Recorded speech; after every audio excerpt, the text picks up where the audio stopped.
કેમ છો વાલા વાલા ભાઈઓ બહેનો? છેલ્લા લેક્ચરની અંદર આપણે જે વાત પૂરી કરી, માપન માટે કોઈ પણ એકમની જરૂર પડે ત્યારે એવી વાત હતી કે ભાઈ પ્રોબ્લેમ કયો કે ફૂટ આપણે કંઈક જુદું હોય, બીજા દેશમાં જુદું હોય, એટલે બધા દેશોમાં તકલીફ થવા માંડી. એટલે વૈજ્ઞાનિકોએ નક્કી કર્યું કે ભાઈ બધે જ એક સરખી માપન પદ્ધતિ રહે એવો પ્રયત્ન કરીએ. તો એ એક સરખી માપન પદ્ધતિ એટલે તમારી એસઆઈ એકમ પદ્ધતિ, લી સિસ્ટમી ઇન્ટરનેશનલ ડી યુનિટ્સ, આવું એનું ફૂલ ફોર્મ થાય. હવે conference on weights and measures CGPM આ વિષય ઉપર 11મી સામાન્ય સભા 1875 માં પેરિસમાં મળી. એટલે લોકો ભેગા થયા અને ત્યાં એકમ પદ્ધતિનું જે કાંઈ છે એ નક્કી કરવામાં આવ્યું. મીટર કન્વેન્શન એટલે કે ઇન્ટર ગવર્નમેન્ટલ ટ્રીટી ઓર્ગેનાઇઝેશન, એની સાથે ડિપ્લોમેટિક સંધિ કરી. એટલે અમુક શરતોને આધીન બધા વૈજ્ઞાનિકોએ ભેગા થઈ અને એક સંધિ કરી અને સંધિના આધારે એસઆઈ એકમ પદ્ધતિના મૂળભૂત 7 એકમ નક્કી કરવામાં આવ્યા કે લંબાઈ માટે કયો એકમ વાપરવાનો, દળ માટે કયો એકમ બધે આખી દુનિયામાં, સમય માટે કયો વાપરવાનો, વિદ્યુત પ્રવાહ, તાપમાન, ઉષ્માગતિકીય તાપમાન, આખું એવું લખેલું હોય. પદાર્થનો જથ્થો, પછી કોઈ પણ જ્યોત હોય, જ્યોતિ એની તીવ્રતા અથવા તો એને પ્રદીપ્ત તીવ્રતા કહેવાય, એના માટે કયો એકમ વાપરવાનો. આમ ટૂંકું કહું તો છેલ્લે સર્વસામાન્ય જે એકમ પદ્ધતિ અસ્તિત્વમાં આવી કે સ્વીકારવામાં આવી એ તમારી એસઆઈ એકમ પદ્ધતિ.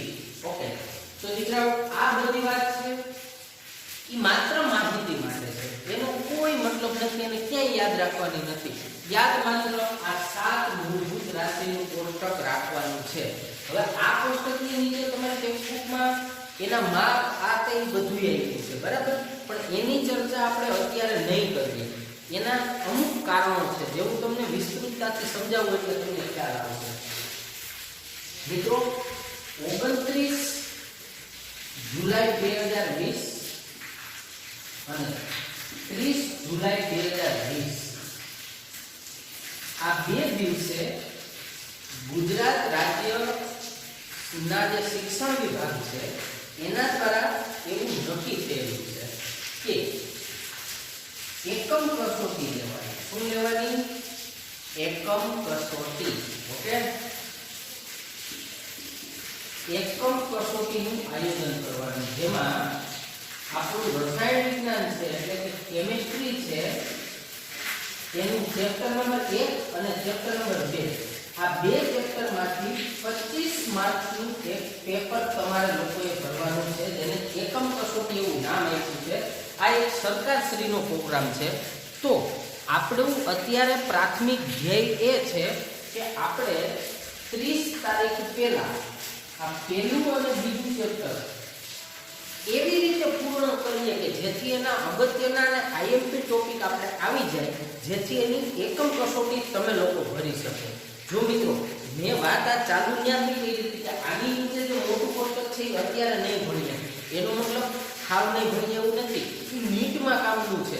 મતલબ એને આપણે ક્લાસમાં જ્યારે રૂબરૂ મળીશું ત્યારે અથવા તો પહેલા ચેપ્ટરની જ્યારે નીટ કરાવતો હોઈશું ત્યારે ભણાવીશ, એટલે એને છોડશું નહીં. પણ આ વસ્તુ તો નીટમાં પણ કામની નથી કે ગુજરાત બોર્ડમાં પણ કામની નથી, એટલે એનું કોઈ તમારે પાકું કરવાની કે બોગવાની જરૂરિયાત નથી.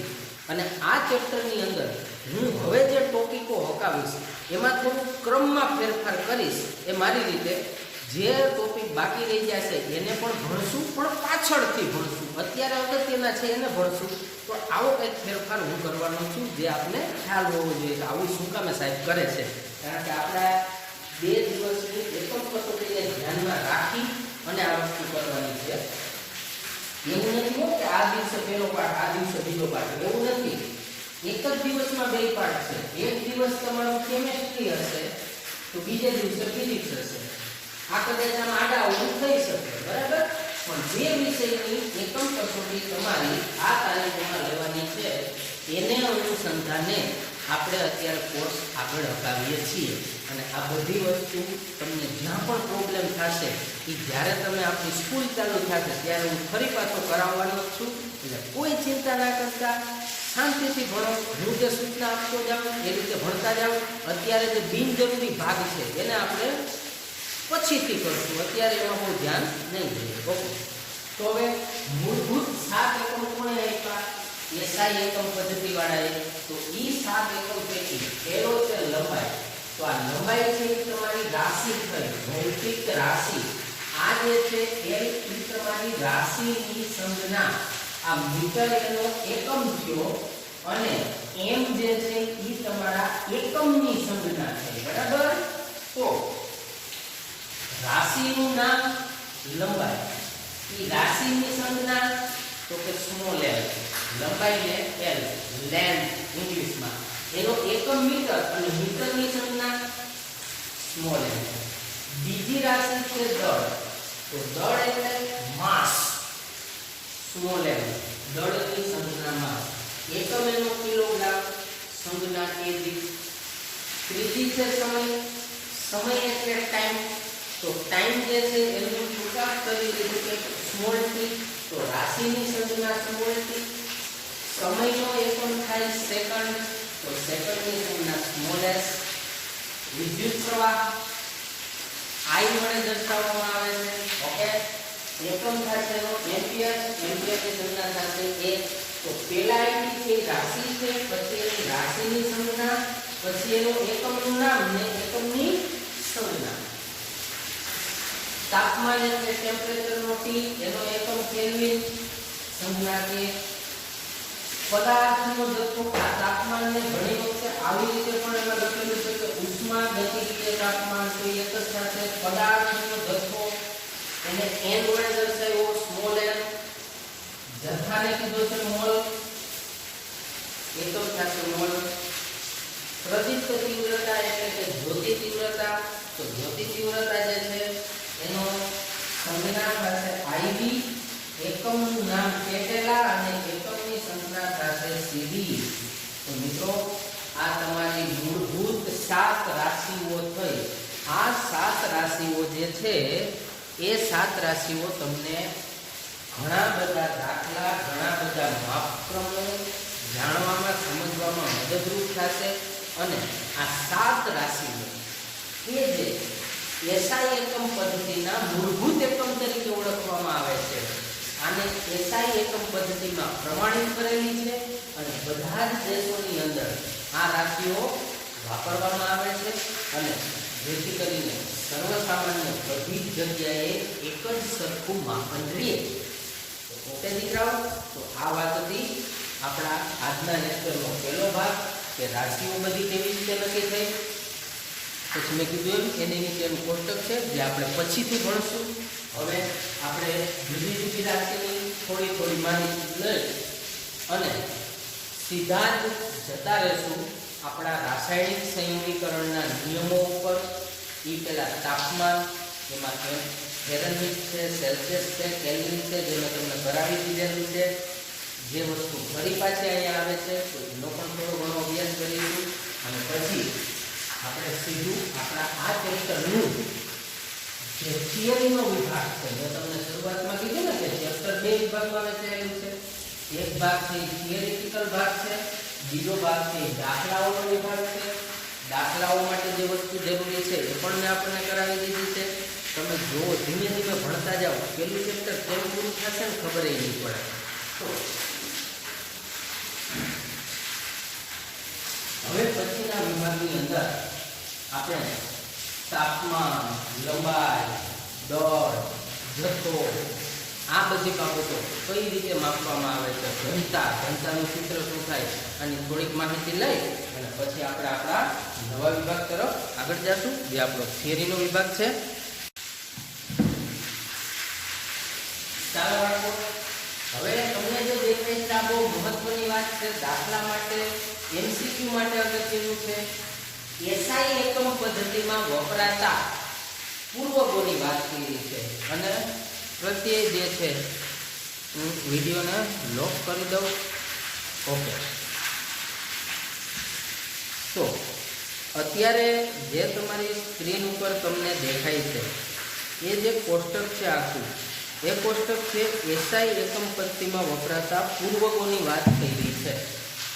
તો મિત્રો 10⁻24 ઘાત હોય તો એની સામે પૂર્વક લખાય યોગતો. આનો મતલબ શું થાય? તો કે આનો મતલબ પહેલા સમજી લો. જ્યારે 10⁻24 ઘાત મીટર હોય ને એને એક યોક્ટોમીટર કહેવાય. 10⁻24 ઘાત જેટલા મીટર અંતરને એક યોક્ટોમીટર કહેવાય. મતલબ આમ સીધું નથી વાત કરું કે 10⁻24 યોક્ટો, એમ નહીં. 10⁻24 ઘાત મીટર, આમાં બધે મીટર લગાડવાનું. એટલા મીટર હોય તો એને એક યોક્ટોમીટર કહેવાય. જેમ કે હું તમને સમજાવું. હું તમને એમ કહું કે 3.67 ગુણ્યા 10⁻24 ઘાત મીટર જેટલું અંતર છે. તો તમારે આ કોષ્ટકનો ઉપયોગ શું થાય તો તમને ખબર હોવી જોઈએ. 10⁻24 ઘાત મીટર હોય એને એક યોક્ટોમીટર કહેવાય. એટલે આ 10⁻24 ઘાત બરાબર એક યોક્ટોમીટર આવો શબ્દ વાપરી શકો. એક લખો કે ના લખો એટલે આ 3.67 ગુણ્યા 10⁻24 ઘાત મીટરને તમે 3.67 યોક્ટોમીટર કહી શકો. કાં તો આ 10⁻24 ઘાત મીટર ક્યાં ગયું? તો એ 10⁻24 ઘાત મીટર બરાબર શું થાય? એક યોક્ટોમીટર. સમજ્યા તમે? હવે તમને પ્રશ્ન થતો હોય કે સાહેબ રાઉન્ડ હું કેમ અલગ કર્યું હોય કામ કરવો? એ એટલા માટે કે રેમ્પનું ડિફ્રેક્શન જે આવે છે દીકરાઓ, એટલે ત્યાં મારે ન લખવાનું એવું મને ખબર પડે. અને સરસ મજાનો બહાર વરસાદ પણ આવે છે જેનો અવાજ તમને સંભળાતો જ હશે. ઓકે, આનું ઉદાહરણ લો. આ 10⁻12 ઘાત બરાબર 13. એનો મતલબ શું થાય? તો કે 10⁻12 ઘાત મીટર જેટલું અંતર હોય ને એને 1 ટેરામીટર કહેવાય. પણ સમજ્યા? પહેલા તો હું તમને એ જ સમજાવું છું કે આને વચાય કેમ. આ શું છે? 10⁻24 બરાબર યોગતો એટલે તો કે 10⁻24 ઘાત જેટલું અંતર હોય ને એને એક યોક્ટોમીટર કહેવાય. તો એ ખૂબ નાનું થયું, કારણ કે -24 એટલે 0 પછી .24 પોઈન્ટ ને પછી વાહે મીટર આવશે. ઓકે, તો 10⁻12 ઘાત મીટર, તો આ તો બહુ મોટું અંતર છે. એવડું અંતર હોય એને 1 ટેરામીટર કહેવાય. તો હું તમને એમ કહું કે 5 ગુણ્યા 10⁻12 ઘાત મીટર જેટલું અંતર તમે કાઢ્યું તો આને બીજા શબ્દોમાં કેમ લખાય? તો કે તમે 5 ટેરામીટર જેટલું અંતર કાઢ્યું કહેવાય. કા તો કે 10⁻12 ઘાત મીટર એટલે 1 ટેરામીટર. ઓકે, તો આ વાત કઈ આવી છે. અહીંયા આગળ ટૂંકમાં જેટલી ઘાત હોય ને એને પાછળ લગાડવાનું મીટર અને અહીંયા વાને લગાડવાનું મીટર, એટલે બે સરખા થઈ જાય કે 10⁻24 ઘાત મીટર બરાબર 1 યોટામીટર. ઓકે, ગમે ત્યાં આવું કરી શકો. તો આ કોષ્ટક આ તમને એવું સમજાવે. હવે તમને આઈથી વધારે સમજાવે. જો 10⁻3 ઘાત વાને હું લગાડું મીટર બરાબર 1 કિલોમીટર. તો તમને થોડું મગજમાં સ્ટ્રાઇક થાય કે 10⁻3 ઘાત એટલે 1000 મીટર બરાબર 1 કિલોમીટર. આવું ગણો છો તમે વ્યવહારિક જીવનમાં? Yes or not? તો યસ. તો આ વસ્તુ તમને એ સમજાવે છે. તમને નીચેનું દેખાતું નહીં હોય કદાચ, અને હું ઉપર લખી દઉં તો 10⁻3 ઘાત મીટર બરાબર 1 કિલોમીટર. તો 10⁻3 ઘાત એટલે 1000 મીટર, એના બરાબર શું થાય? 1 કિલોમીટર. હવે તમને આ સંબંધ સાચો છે એવી ખાતરી થઈ ગઈ છે કે આ બરાબર બેને મીટર લગાડો એટલે ખબર પડી જાય કે 1000 મીટર તો 1 કિલોમીટર, જે આપણે વ્યવહારમાં વાપરીએ છીએ, રોજિંદુ છે એટલે યાદ હોય. ઓકે, તો આ કોષ્ટક એ જુદા જુદા એકમોને પરિવર્તિત કરવાની વાત છે. ગમે ત્યાંથી લઈ લો. 10�6 ઘાત એટલે એને મેગા વચાય. તો જ્યાં પણ 10�6 ઘાત મીટર હોય ને એને 1 મેગામીટર કહેવાય. સમજી ગયા? આવે ક્યાંય 10⁻9 ઘાત હોય તો એને શું કહેવાય? નેનોમીટર. 10⁻6 ઘાત હોય તો એને શું કહેવાય? માઇક્રોમીટર. 10⁻3 ઘાત જેટલા મીટર હોય એને શું કહેવાય? મિલીમીટર. સમજી ગયા? ઓકે. આના બેઝા આ ટેકવાનું નથી આપણે, કારણ કે એ આપણી બાઉન્ડરી છે.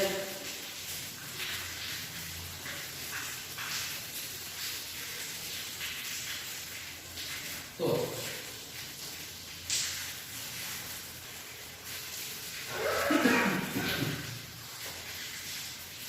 હું તમને આમાંથી કેટલાક દાખલા કરીને કહું તો તમને આટલી તો ખબર છે કે 10⁻15 મીટર બરાબર 1 પેટામીટર. એવી રીતે અન્ય કોઈ પણ જગ્યાએ હોય તો હું આમ લખું કે ભાઈ 10⁻12 મીટર બરાબર કેટલા પેટામીટર. જો મેં 10⁻12 મીટર બરાબર કેટલા પેટામીટર એવું પૂછ્યું છે, બરાબર. ઓમ કહું કે 10⁻12 એટલે હું તો તમે કહી દો કે તો ટેરામીટર, પણ આને ચોકવેટ કરી કે 10⁻12 જેટલા મીટર હોય તો કેટલા પેટામીટર થાય. આવો પ્રશ્ન પૂછ્યો. આ પ્રશ્નનું સોલ્યુશન તમારે કરવું હોય તો તમારે કોષ્ટકનો સહારો લેવો પડે. પહેલા તો કોષ્ટકમાં ગોતવાનું પેટામીટર એટલે શું, તો કે 10⁻15. રેડી?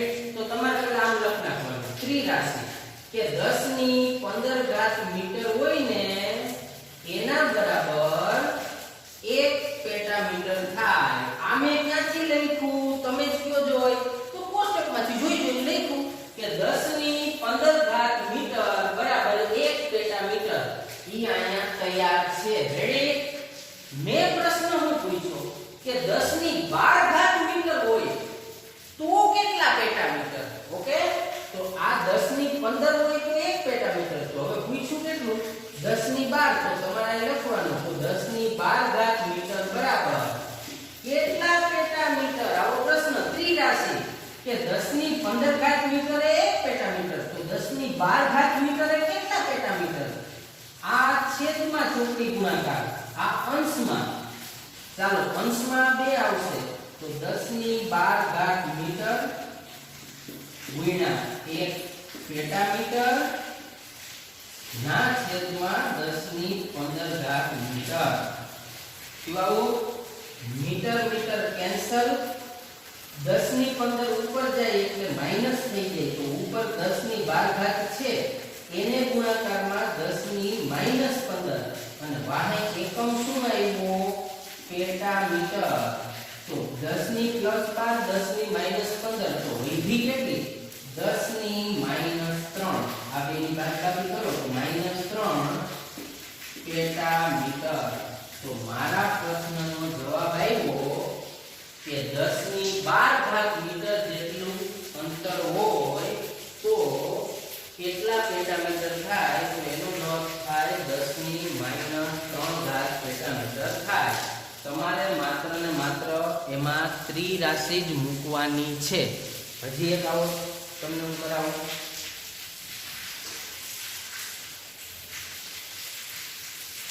આમાં ગમે નથી, તમે ગમે એવો દાખલો કરી શકો.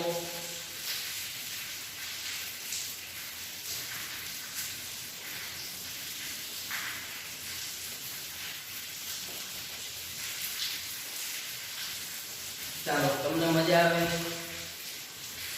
કે માઇક્રો મૂકો. ચાલો માઇક્રોની વાત કરીએ. તો એ 10⁻6 મીટર બરાબર 1 માઇક્રોમીટર. આ તો કોષ્ટકમાં છે. હવે તમારા દિમાગમાં આવે આપણો બોલો તો કે 10⁻8. ચાલો તો હું સીધો લખું 10⁻8 મીટર બરાબર કેટલા માઇક્રોમીટર થાય. આ મેં રકમ બનાવી, રકમ ગમે એમ બને, બરાબર.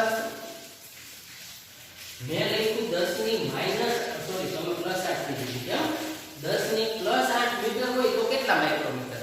આવો દાખલો ગણવો હોય તો શું કરવાનું? અહીંયા પેલા માઇક્રોને પકડી લેવાનું. 10⁻6 બરાબર 1 માઇક્રો થાય. તો એ વસ્તુ લખવાની કે 10⁻6 મીટર હોય તો 1 માઇક્રોમીટર થાય. આ તો પાકું ક્યાંથી ખબર પડી? કોષ્ટકમાંથી. Okay, 10⁻6 metre. કોષ્ટક કેમ સમજવાનું? વારે વારે समझो ये रीते આવી જાય 10 ની -6 ઘાત મીટર બરાબર 1 માઇક્રોમીટર રેડી તો ઈ મે માં લઈ હવે રકમમાં મે શું પૂછ્યું 10 ની 8 ઘાત મીટર હોય તો કેટલા માઇક્રોમીટર તો અહીંયા ત્રિરાશી મૂકો તો 10 ની 8 ઘાત મીટર બરાબર કેટલા માઇક્રોમીટર આ અંશમાં આ છેદમાં તો અંશમાં થયું 10 ની 8 ઘાત મીટર ગુણ્યા 1 માઇક્રોમીટર ના છેદમાં 10 ની -6 ઘાત meter ready meter meter cancel 10 ની -6 ઉપર જાય તો 10 ની +6 થાય તો 10 ની 8 હતી ઉપર ગઈ તો 10 ની +6 અને એકમ આવી ગયો માઇક્રોમીટર 10 8 અને 6 બેનો સરવાળો થશે તો 10 ની 14 ઘાત માઇક્રોમીટર તો આ તમારા પ્રશ્નનો જવાબ કે 10 ની 8 ઘાત મીટર બરાબર કેટલા માઇક્રોમીટર તો કે 10 ની 14 ઘાત માઇક્રોમીટર આ પ્રશ્નના જવાબો ક્યાંથી મળે છે કોષ્ટકમાંથી તો એ પહેલી અને અગત્યની વાત કોષ્ટક પાકું કરવું ખૂબ જરૂરી છે વધુ આવતા અંકે આની જ પ્રેક્ટિસ કરાવીશ નમસ્કાર બાળકો છેલ્લે આપણે આ કોષ્ટકની વાત કરતા હતા ત્યાંથી જ આગળ વધશું ચોમાસાને લીધે થોડુંક જવામાં કેવડાવે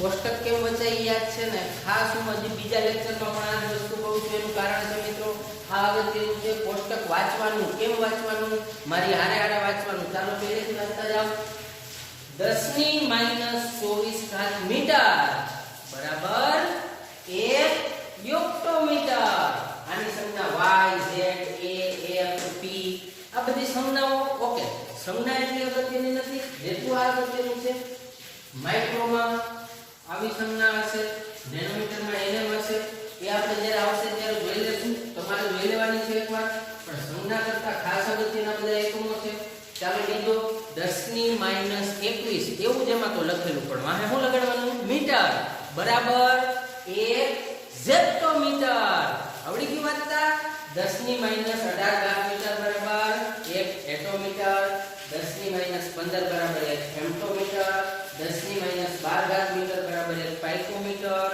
10 ની -9 ઘાત મીટર બરાબર 1 નેનોમીટર 10 ની -6 ઘાત મીટર બરાબર 1 માઇક્રોમીટર 10 ની -3 ઘાત મીટર બરાબર મિલીમીટર આમ વાંચવાનું છે આ એક તમને સંબંધ આપે છે મીટર અને આ બધી રાશિઓ વચ્ચેનો ઓકે દીકરાઓ 10 ની -2 ઘાત મીટર બરાબર 1 સેન્ટીમીટર 10 ની -1 ઘાત મીટર બરાબર 1 ડેસીમીટર 10 ની -1 ઘાત મીટર બરાબર ડેસીમીટર અહીંયા સેન્ટીમીટર પછી 10 ની 1 ઘાત પ્લસ 1 તો ડેકામીટર 10 ની 2 ઘાત મીટર બરાબર હેક્ટોમીટર સમજાય છે ને દીકરાઓ 10 ની 3 ઘાત મીટર બરાબર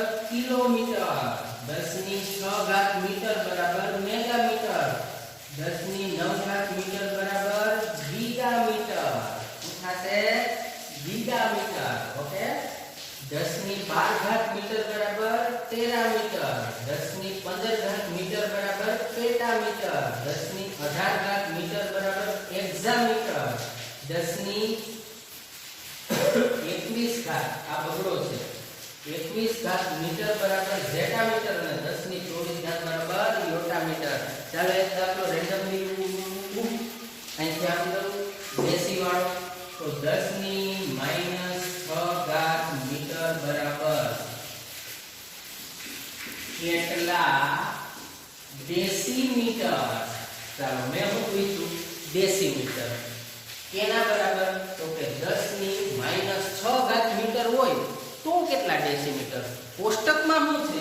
તો કોષ્ટકમાં એવું છે 10 ની -1 ઘાત મીટર હોય ને તો 1 ડેસીમીટર થાય. પણ મેં જુદું પૂછ્યું, પણ કોઈ આનો તો ઉપયોગ કરવો જ પડે. આ લઈ ગણીએ આવો કે 10 ની -1 ઘાત મીટર બરાબર 1 ડેસીમીટર. ચાલો આ તો ક્યાંથી લીધી માહિતી? કોષ્ટકમાંથી. હવે આટલા બરાબર આટલા, તો અહીંયા છે 10 ની -6 ઘાત મીટર બરાબર કેટલા ડેસીમીટર? આ બે અંશમાં આ છેદમાં, તો 10 ની -6 ઘાત મીટર ગુણ્યા 1 ડેસીમીટર, તો ચોકડી ગુણાકાર થાય છે દીકરાઓ, છેદમાં 10 ની -1 ઘાત મીટર.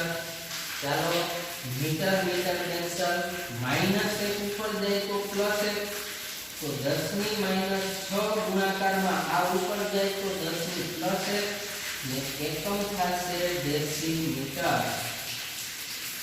તો આ ઉપર ગઈ તો +1 અને -6 તો વધી 10 ની -5 ડેસીમીટર. આ તમારા દાખલાનો જવાબ આવી ગયો. આવા કેટલાય દાખલા તમે કરી શકો. તમને મજા આવે ત્યાંથી રકમ બનાવી શકો. જુદા જુદા બે એકમ વચ્ચે પણ દાખલો બનાવી શકાય, એ પણ હું તમને શીખવાડીશ. પણ એ આપણે નીચના પોર્શનમાં શીખીશું. અત્યારે જે શીખવાડું છું એ તમારા ગુજરાત બોર્ડમાં કામ આવશે. અને જે હમણાં મેં વાત કરી આગળના લેક્ચરમાં કે આપણી જે એકમ કસોટી છે એની અંદર પણ કામ આવશે મિત્રો. હવે એક દાખલો આપણે ઝેટાનો લઈએ. તો 10 ની 42 ઘાત મીટર હોય તો આના બરાબર કેટલા ઝેટા મીટર થાય? ચાલો હું ગણાવું એ પહેલા તમને 1 મિનિટનો ટાઈમ આપું છું. ગણો, જવાબ લખો ને પછી હું ગણું એટલે ખ્યાલ આવે કે તમને કેટલું આવ્યું. તમારી સામે છે.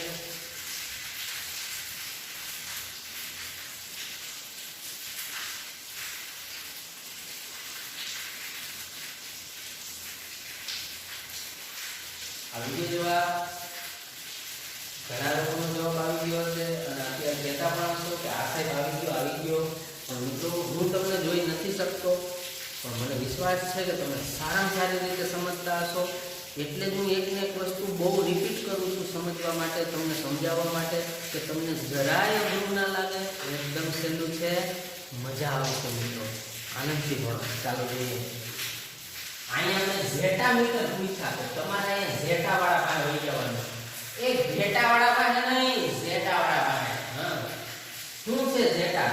તો કે ઝેટાનો સંબંધ આવો છે 10 ની 21 બરાબર ઝેટા, એટલે એનું વિસ્તૃતીકરણ આમ થાય ને કે 10 ની 21 ઘાત મીટર બરાબર 1 ઝેટા મીટર. આવું વિસ્તૃતીકરણ થાય. હા કે ના?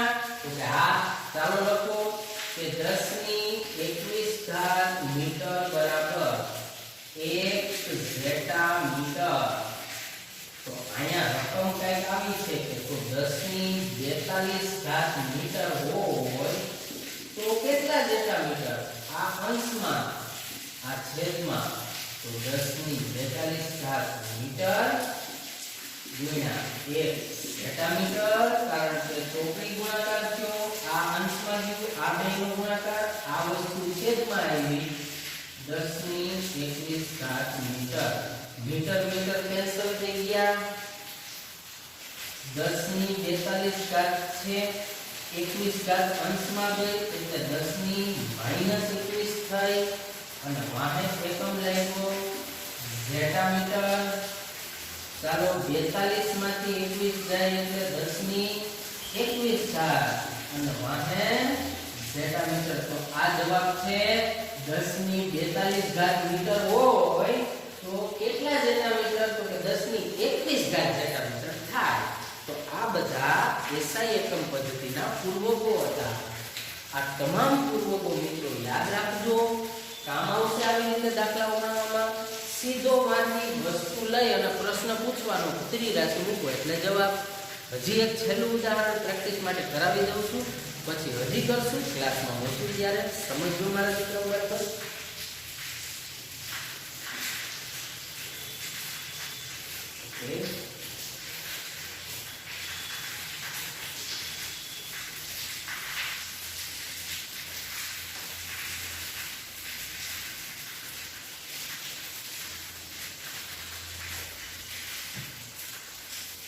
ફેમ્ટોની વાત લઈએ તો 10⁻³ મીટર બરાબર કેટલા ફેમ્ટોમીટર? આ આંકડો તો હું મારી રીતે બનાવું છું, તમે બનાવી શકો દાખલો, રકમ તમારી રીતે જ બનાવી શકો, તમને મજા આવે. મેં 10⁻³ મીટર બરાબર કેટલા ફેમ્ટોમીટર આવો દાખલો બનાવ્યો છે. હવે અહીં જો શું છે તો કે અહીંયા આવું છે કે 10⁻15 મીટર હોય ને તો 1 ફેમ્ટોમીટર થાય એવું મને કોષ્ટકમાંથી ખબર પડી. તો મેં શું પૂછ્યું 10⁻³ મીટર, તો આના બરાબર કેટલા ફેમ્ટોમીટર? તો આ બે વસ્તુ અંશમાં, આ છેદમાં, તો 10⁻³ મીટર ગુણ્યા અંશમાં આવશે 1 ફેમ્ટોમીટર, છેદમાં આવશે 10⁻15 મીટર. આ મીટર કેન્સલ થયા, ઉડી જશે, -15 ઉપર જશે તો 10⁻³ છેદ અહીંયા -15 ગઈ તો +15 થઈ જાય ને, છેદમાં કેન્સલમાં જાય તો માઈનસ ના પ્લસ થાય. અને એકમ ઉપર શું રહી જો ફેમ્ટોમીટર, 15 અને 3 બેનો સરવાળો 10⁻18 ફેમ્ટોમીટર. આ જવાબ આવતા આ જ વિડિયોના આ હવે પછીના વિભાગની અંદર આપણે નવી વાતની ચર્ચા કરીશું. આ કોષ્ટકની વાત અહીંયા પૂરી કરીએ. નમસ્કાર ભાઈ બહેનો, છેલ્લે આપણે ઓલું કોષ્ટક વાળું જોયું હતું, પૂર્વક વાળું, આટલી ઘાત હોય તો આટલું, આટલી હોય તો આટલું. ઓકે, ત્યારબાદ હવે મિત્રો આવે છે જુદા જુદા એકમોની વાત આવે છે, જેને આપણે બહુ ટૂંકમાં કરીશું. આકૃતિ છે એમાં પછી ઓલું લીલું કોષ્ટક છે એ ક્યાંય કરવાનું નથી. હું તે બોર્ડ ઉપર કરાવું એટલું જ અગત્યનું છે, એટલું કરજો એટલે બધું આવી ગયું. ઓકે, પહેલી વાત છે દળ અને વજન. તો કોને દળ કહેવાય, કોને વજન કહેવાય? તો દળનો આધાર કેના ઉપર? તો કે મારું દળ જે છે એનો આધાર મારામાં રહેલા જથ્થા ઉપર, મતલબ મારામાં માંસપેશી, પછી વિવિધ હાડકા વગેરે વગેરે, આ બધો જથ્થો કેટલો છે એના ઉપરથી મારું દળ નક્કી થાય. તો દળનો આધાર જથ્થા ઉપર, પણ કોઈ પણ વસ્તુનું વજન જે છે એ વજનનો આધાર છે ગુરુત્વાકર્ષણ ઉપર છે. આ વાત કદાચ તમને થોડી કન્ફ્યુઝ કરશે કે એવું કેમ. તો મિત્રો, હું મારું વજન અહીંયા કરું પૃથ્વીની સપાટી ઉપર, અને હવે ચંદ્રની સપાટી ઉપર વજન કરું તો વજન બદલી જશે. આ કે ના? થોડાક સમય પહેલા આપણી સ્કૂલમાં ઈસરોનું ફંક્શન હતું, ત્યારે એક ઓલો વજન કાંટો હતો, એમાં જુદા જુદા ગ્રહ ઉપર તમારું વજન બતાવતું હતું. એ તો આપણી સ્કૂલમાં પણ છે, પ્રેમાનંદમાં, એટલે તમે સ્કૂલ ચાલુ થાય પછી પણ એનો લાભ લઈ શકશો. તો મિત્રો, એમાં જુદું જુદું વજન જુદા જુદા ગ્રહ ઉપર જુદું જુદું બતાવતું હતું. કાં તો કે દરેક ગ્રહ ઉપર ગુરુત્વાકર્ષણ બદલી જાય તો વજન બદલે. એક મિનિટ, મારું વજન અહીંયા જે આવ્યું ચંદ્ર ઉપર બદલી જાય તો હું ચંદ્ર ઉપર મારો જથ્થો બદલી જાય, મારું દળ બદલી જાય? નહીં, હું તો એવો ને એવો જ રહું છું ને, હું એનો એક છું, પણ મારો વજનનો આંકડો બદલી ગયો. કાં તો કે ગુરુત્વાકર્ષણ બદલી ગયું, પણ મારું દળ એટલું ને એટલું જ રહેશે, કારણ કે મારો જથ્થો એટલો ને એટલો જ છે. તો મિત્રો, દળનો આધાર જથ્થા ઉપર, અને હમણાં શીખા જથ્થાનો SI એકમ થાય કિલોગ્રામ, જથ્થાનો SI એકમ કિલોગ્રામ. અને મિત્રો, 1 કિલોગ્રામ બરાબર 1000 ગ્રામ. જ્યારે આ મોટો એકમ છે, આ નાનો એકમ છે, દળનો જ એકમ છે. આ કિલોગ્રામ, આ ગ્રામ. ગ્રામની ક્યારે જરૂર પડે? તો કે જ્યારે રસાયણ શાસ્ત્રીઓ, તમારા જેવા સારા સારા સાયન્ટિસ્ટો પ્રયોગશાળાની અંદર કોઈ પ્રેક્ટિકલ કરતા હોય, ત્યારે અમુક પદાર્થો, તત્વો એ ગ્રામની અંદર નાખતા હોય તો નાના એકમની જરૂર ના પડે, કારણ કે નાના પાયા ઉપર પ્રક્રિયા કરવી હોય ત્યારે નાના એકમની જરૂર પડે. તો 1 કિલોગ્રામ બરાબર 1000 ગ્રામ. બસ આમાં એટલું જ અગત્યનું છે. હવે ટેક્સ્ટ બુકમાં તો ઓલી આકૃતિ વજન યાન આવું આવ્યું, આની કોઈ જરૂર નથી, કોઈ એટલે કોઈ જરૂર નથી. ઓકે દીકરાઓ? ઓકે, જેટલું જરૂરી છે એટલું આપણે કરાવતા જઈએ છીએ, અને આ કોને અનુસંધાને આપણે જઈએ છીએ? એકમ કસોટી. બાકી જે કાંઈ વચ્ચે વચ્ચે આપણે મૂકી દેશું એ ફરી પાછું મળશું ત્યારે અને વિડિયો લેક્ચરના માધ્યમથી પણ કરાવવાના જ છીએ, એટલે ચિંતા ના કરતા, ચેપ્ટર ક્લિયર થતું રહેશે. ઓકે, તો વાત હતી આપણી દળ અને વજનની, તો એ વાત આપણે અહીંયા પૂરી થાય છે. ઓકે, બીજું આવે છે કદ. તો કોઈ પણ વસ્તુનું કદ જે છે એ 3 પેરામીટર ઉપર મપાય: લંબાઈ ગુણ્યા પહોળાઈ ગુણ્યા ઊંચાઈ, એટલે એનું કદ મળે. મારે આ ઓરડાનું કદ જોતું હોય તો આ ઓરડાની લંબાઈ, પહોળાઈ અને ઊંચાઈ, આ 3 વસ્તુ જોઈએ. એટલે કદનો રાશિ થશે લંબાઈનો ઘન. 3 વાર લંબાઈ માપવી પડે તો એનો SI એકમ થાય મીટરનો ઘન. કા તો કે કદ માપવા માટે મેં તમને કીધું એમ તમે લંબાઈ ગુણ્યા પહોળાઈ ગુણ્યા ઊંચાઈ, તો આ લંબાઈ આઈ મીટરમાં આવશે, પહોળાઈ મીટરમાં આવશે અને ઊંચાઈ મીટર એકમમાં માપશો. તો 3 વસ્તુ મીટરમાં માપો તો મીટરનો ઘન થયો કે નહીં? હા. હવે તમને એમ થાય છે કિલોમીટરમાં ના મપાય, કે ના મપાય. આગળી જ હમણાં જ શું થયું હતું? SI એકમ પદ્ધતિના મૂળભૂત 7 એકમો વૈજ્ઞાનિકોએ કીધું આ જ વાપરવાના. એ માલે કાંઈ તમે તમારું વેપરા કરો એ સમજી ગયા? ઓકે, તો આ રીતે કોઈ પણ ઘન પદાર્થનું કદ માપો તો મીટર ઘન થાય. પણ મિત્રો પ્રવાહીનું કદ માપવું હોય તો એના માટે લીટર વપરાય. આપણે નથી કહેતા 1 લીટર દૂધ, 2 લીટર દૂધ, 4 લીટર પાણી, પણ લીટર છે એ SI એકમ નથી. 1 લીટર બરાબર 1000 મિલી આવડે જ છે.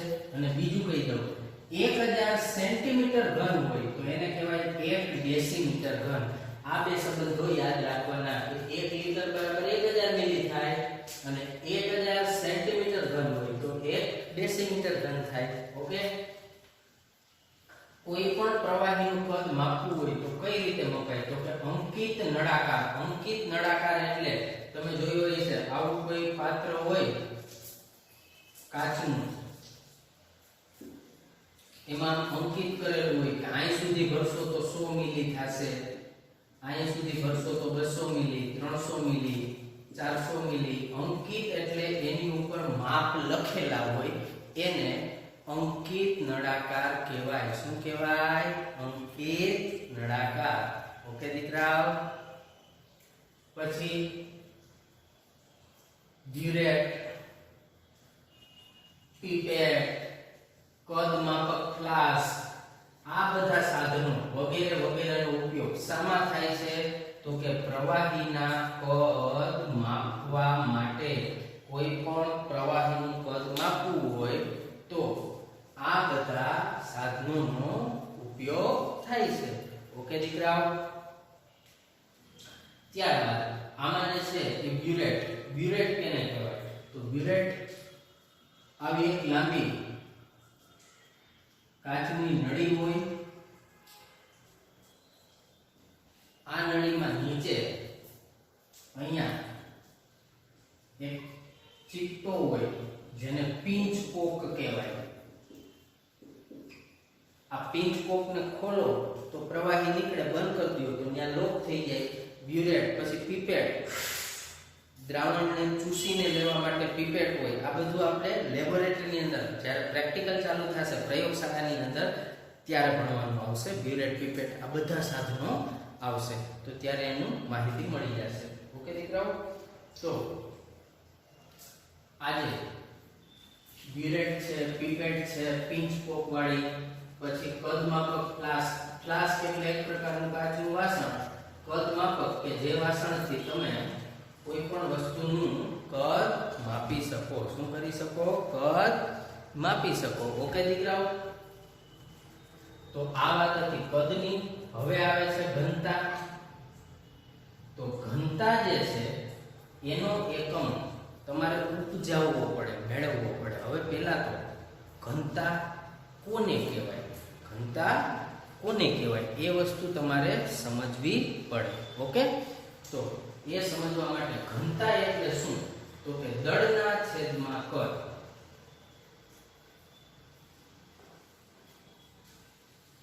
આ બાજુ દૂર કરી દો એટલે ઘનતા સમજાવવાની મજા આવે.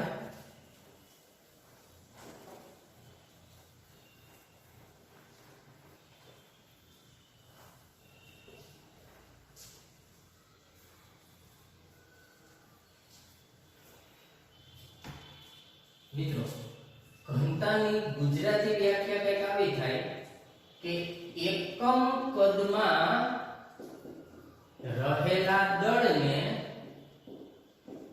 તેની ઘનતા કહે છે. એકમ કદમાં રહેલું દળ એટલે કોઈ એક ચોક્કસ કદ પસંદ કરી લેવાનું કે આટલું કદ, એમાં કેટલું દળ છે, ઈ એકમ કદમાં રહેલું દળ એટલે ઈ પદાર્થની ઘનતા. તો જો ઘનતા બરાબર દળના છેદમાં કદ. હવે મેં માનો કે આટલું કદ પસંદ કર્યું, આ 5 એકમ કદ છે. કેટલું? 5 એકમ. રેડી? તો કદ છે એ 5 એકમ છે. તો એટલા ભાગની અંદર 15 એકમ જેટલું દળ રહેલું છે. દળ કેટલું રહેલું છે? એટલામાં 15 એકમ. ઈ કદ કેટલું છે? 5 એકમ. તો દળના છેદમાં કદ, તો દળ 15 છે, કદ 5 છે, તો 5 તેરી 15, તો ઘનતા કેટલી થઈ? 3. આ એક ઉદાહરણ છે કે ઘનતા એટલે કોઈ જગ્યાએ એકમ કદ પસંદ કરો અને ઈ એકમ કદમાં રહેલું દળ એટલે તેની ઘનતા. તેની એટલે ઈ પદાર્થની ઘનતા. ઓકે, હવે તમારે ઘનતાનો SI એકમ સાબિત કરવો છે. બરાબર? મૂળભૂત 7 એકમ હતા, એમાં ક્યાંય ઘનતા નહોતી. હતી નહીં. ઘનતાને સ્મોલ d વડે દર્શાવવામાં આવે. ઘનતાની સંજ્ઞા શું થાય? Small d. આ d ક્યાંથી આવ્યો? તો કે ઇંગ્લિશની અંદર ઘનતા એટલે ડેન્સિટી. તો ઘનતાનો SI એકમ જોતો હોય તો તમારે શું કરવું પડે? તો કે અંશમાં દળનો SI એકમ લખવાનો, જે આપ જાણો છો, અને છેદમાં કદનો SI એકમ લખવાનો. દળનો SI એકમ ના છેદમાં કદનો SI એકમ. તો આપ જાણો છો દળનો SI એકમ શું થાય? કિલોગ્રામ. કદનો મીટર ઘન. તો ઘનતાનો SI એકમ થયો કિલોગ્રામના છેદમાં મીટર ઘન, અથવા આ મીટર ઘનને ઉપર લઈ લ્યો તો કિલોગ્રામ ઇન્ટુ મીટર માઈનસ ઘન. કા? તો કે છેદમાં +3 હોય તો ઉપર લ્યો તો -3 થાય જ ને. ઓકે, હવે જો ઘનતાને નાના એકમમાં દર્શાવવી હોય તો કંઈક આવું કરી શકાય. તો ઘનતા બરાબર દળના છેદમાં કદ. દળ માટે મેં કિલોગ્રામ લીધો, એના બદલે હું ગ્રામ લઉં, નાનો એકમ. દળમાં મેં અહીંયા કિલોગ્રામ લીધો, એનાથી નાનો લઉં તો કિલોગ્રામને બદલે ગ્રામ. તો કદમાં જે મેં મીટર લીધો, એના બદલે એનાથી મીટરથી નાનો સેન્ટીમીટર ઘન. તો નાનો એકમ ઘનતાનો થાય ગ્રામ પ્રતિ સેન્ટીમીટર ઘન, અને એમાં એનો ઉપર લેવો હોય તો આમ થઈ શકે ગ્રામ ઇન્ટુ સેન્ટીમીટર માઈનસ ઘન. ઓકે, આપ સારી રીતે જાણો છો, સમજો છો. બસ આટલું જ અગત્યનું છે. બીજી કોઈ માથાકૂટ એમાં પાકું કરવાની, ગોખવાની જરૂર નથી. ઓકે દીકરાઓ, ત્યારબાદ હવે નવો એકમ આવે છે તાપમાન.